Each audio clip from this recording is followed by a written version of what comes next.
Hello, I'm James Rivera, and I've been recording a series of videos about my previously published books. I'm up to my fifth one now, which is Rock and Romanticism, Post-Punk, Goth, and Metal as Dark Romanticisms.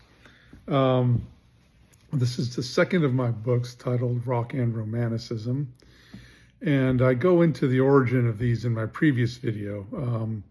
About the fourth book, Rock and Romanticism, Blake, Wordsworth, and Rock from Dylan to U2. So I won't go into as much detail here, just that around 2014, 15, I decided I wanted to do something dedicated to the state of Ohio. I figured, well, that would be about rock and roll, right? Cleveland rocks. And then at the same time, right about the same time, I met a couple of young women at Best Buy who helped me buy camera equipment for my daughter, Becca. So Becca was in Florida, I was in Ohio. They helped me pick out the stuff that was available down there, and I paid for it up here, and she got it, and it worked out great. And in the process of doing that, they were both photographers. They were showing me their photography, and both of them were amazing photographers, okay? And one of them, Taylor Fix, was a rock photographer, and this cover I showed you is her photography. Isn't that cool?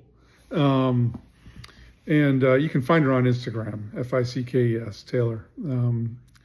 Last I checked, she's still doing rock photography and weddings and stuff like that. I thought, well, that's it. I'd like to have an exhibit of Ohio rock photography. So I talked to Lee Fernside, the director of the art gallery and assistant professor of art and then associate professor of art at the college where we both worked, and she loved the idea. So she recruited 3 other photographers. We staged an exhibit, including Taylor's work and theirs. And Lee published a little book based on the exhibit. I think it's all on my website somewhere. And that was great. And at the same time, I thought, we published a book about this. I mean, the intersections of rock and roll and romanticism. By romanticism, of course, I mean an aesthetic movement that begins in the 18th century and goes to the middle of the 19th, about mid-18th, mid to late 18th, early to mid-19th century, depending on how you periodize it. And I periodize it somewhat differently. I define it differently. I'll talk about that. So I got 50 responses to my call for papers. I got 26 completed chapters, and 25 of those chapters were published. I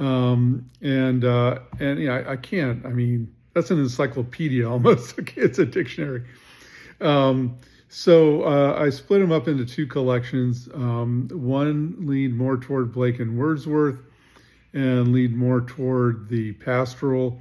And this one obviously includes different figures. Blake does appear in this collection, I'm pretty sure. But it's more toward the dark romanticism, Gothic and emo and heavy metal. And I don't just talk about how obviously, come on, Iron Maiden, 1984, sets a good part of Coleridge's The Rime of the Ancient Mariner to music. And that wasn't even the beginning of it. I don't need to talk in any real detail about how heavy metal music from the very beginning drew from old Gothic and Romantic literature as a source of inspiration and visual and literary tropes, okay? That's pretty obvious. What I do instead, though, is talk about how heavy metal still is romanticism in the same vein with some historical differences as romanticism as traditionally defined and as periodized. So what I started doing with that first Rock and Romanticism book published by Lexington, and regrettably, I try to time these things so they come out at different times, but it never works out that way. They came out like a few months apart. The first one, Lexington, Blake, Wordsworth, and Rock from Dylan to U2, I started using Sayer and Louvie's Romanticism Against the Tide of Modernity as a way to discuss Romanticism in the present, because they don't periodize it. They solve, in my opinion, effectively solve a question of the definition of Romanticism that allows it to be diverse and trans-historical, but still coherent. Okay, and they do that by saying Romanticism is an inner impulse against what they call modernity, which is Enlightenment plus capitalism. And the effects of Enlightenment and capitalism have been to make us feel isolated, separated from each other and from nature, and to make us feel fragmented as a culture and a society.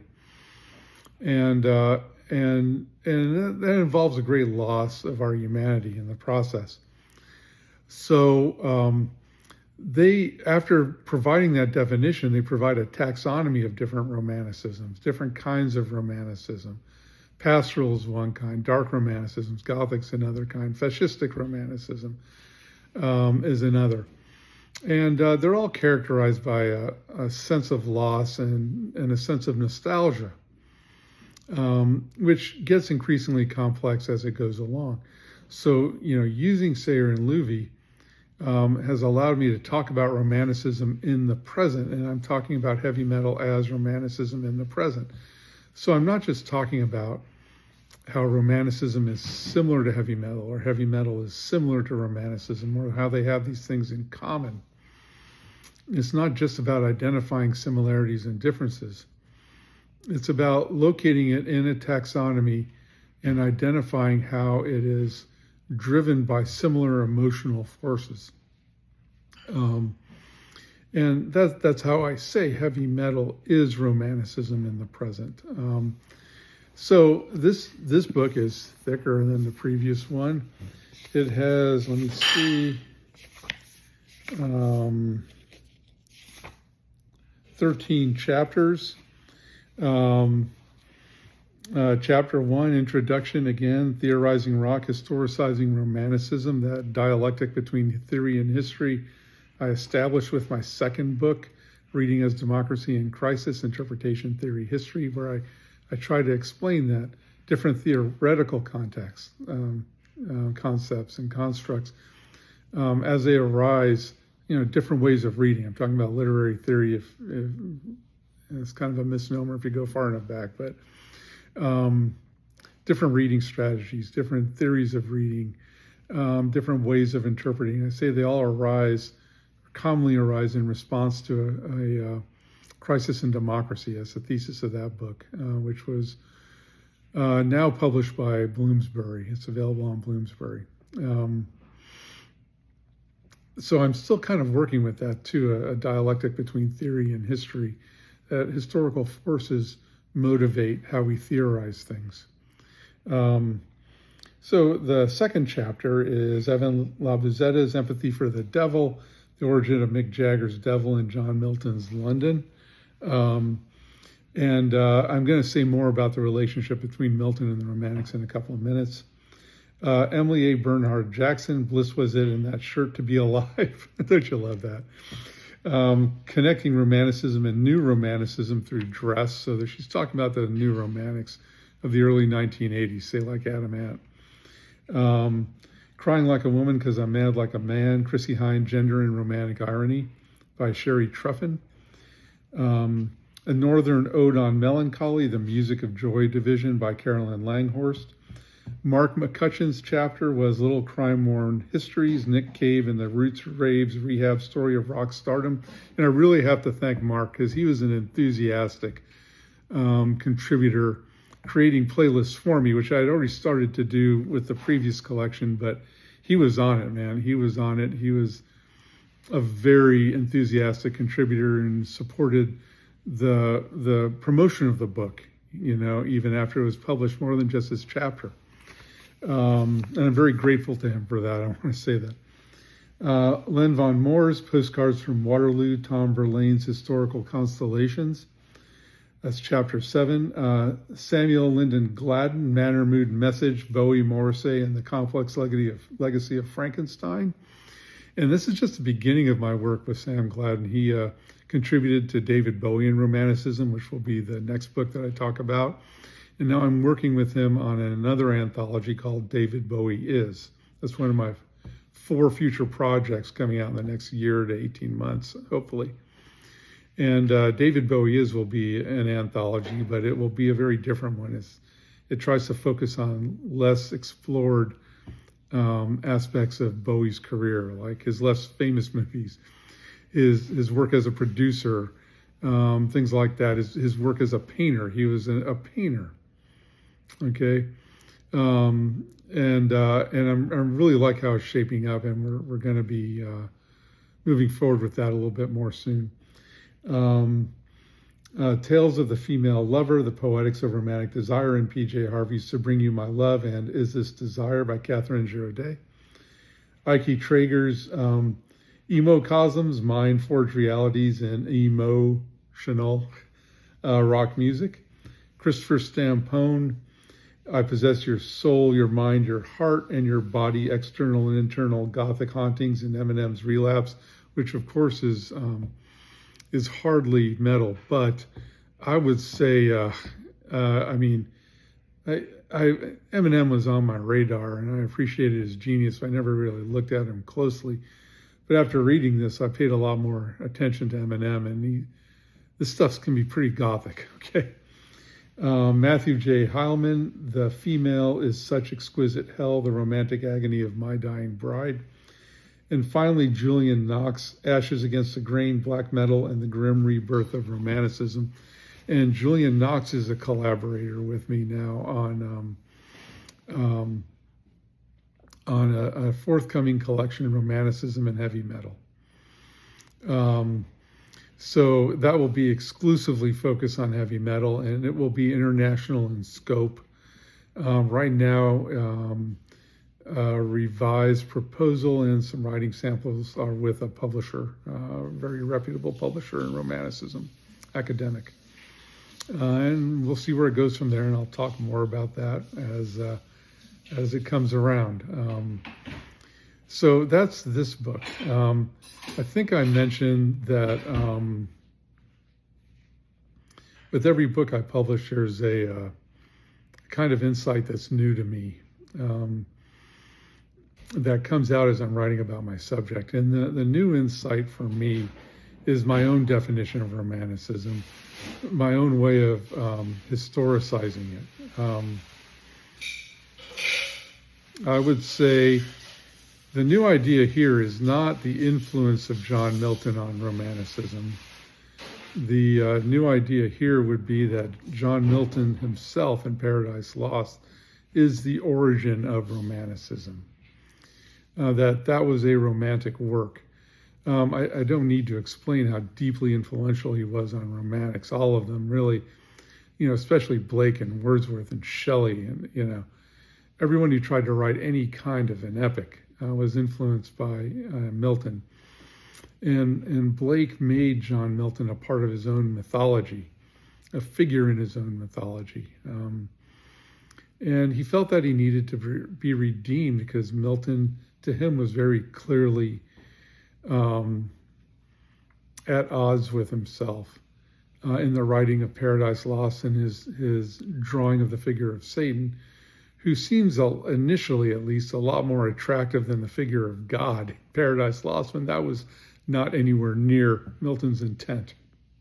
Milton's intent would be the opposite.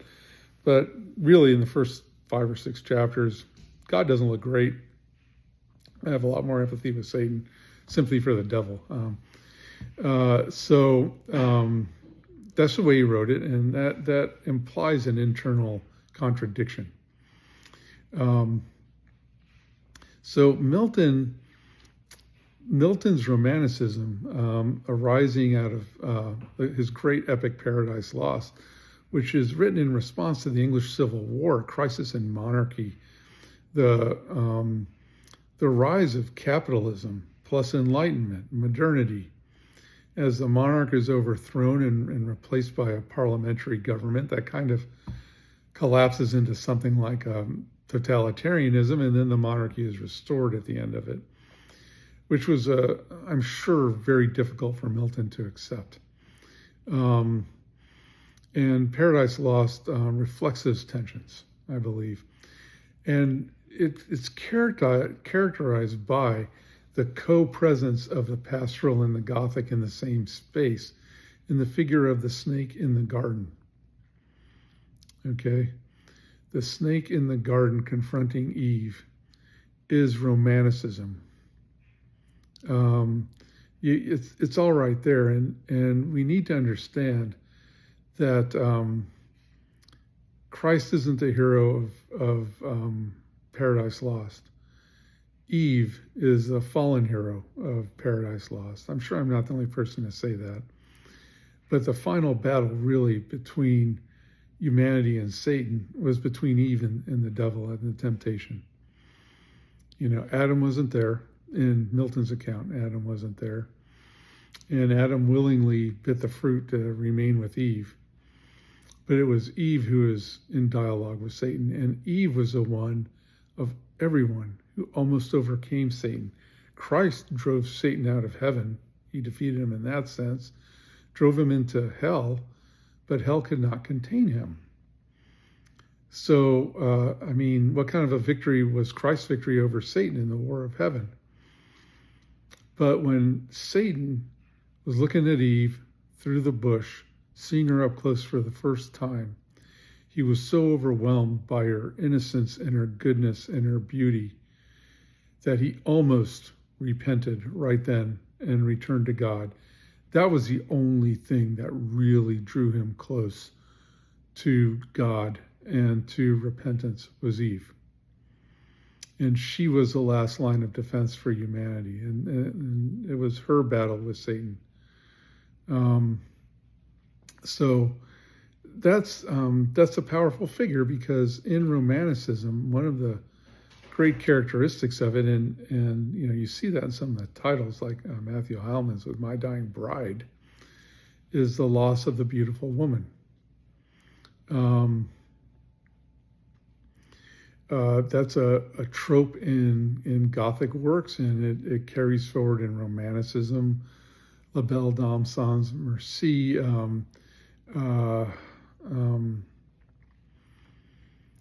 Christabel by Coleridge, on and on. So I say that for those reasons, Milton is the origin of Romanticism. I would say he was the unself-conscious, undeliberate origin of Romanticism, but he was the origin in the late 1660s, and it carries forward from there. And I believe you see it in the irony and passion in some of the early 18th century novels. Fielding, I've wanted to write about that, but I've just been too busy. I want to write about Fielding as a romantic, Tom Jones, And it's not just the irony, it's metafiction. Come on, it's like postmodernism.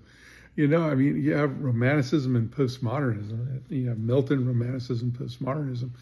Each stage is doing deliberately and consciously what the previous stage did unconsciously and undeliberately, and that's something else that comes up as I'm writing about this material. So, anyways, Rock and Romanticism, Post-Punk, Goth, and Metal as Dark Romanticisms, published by Palgrave Macmillan in 2018. Thank you for listening. I have 2 more published books. I'm going to be posting videos about David Bowie and Romanticism, and Women in Rock, Women in Romanticism. And then after that, it'll all be about the new forthcoming works. Thank you.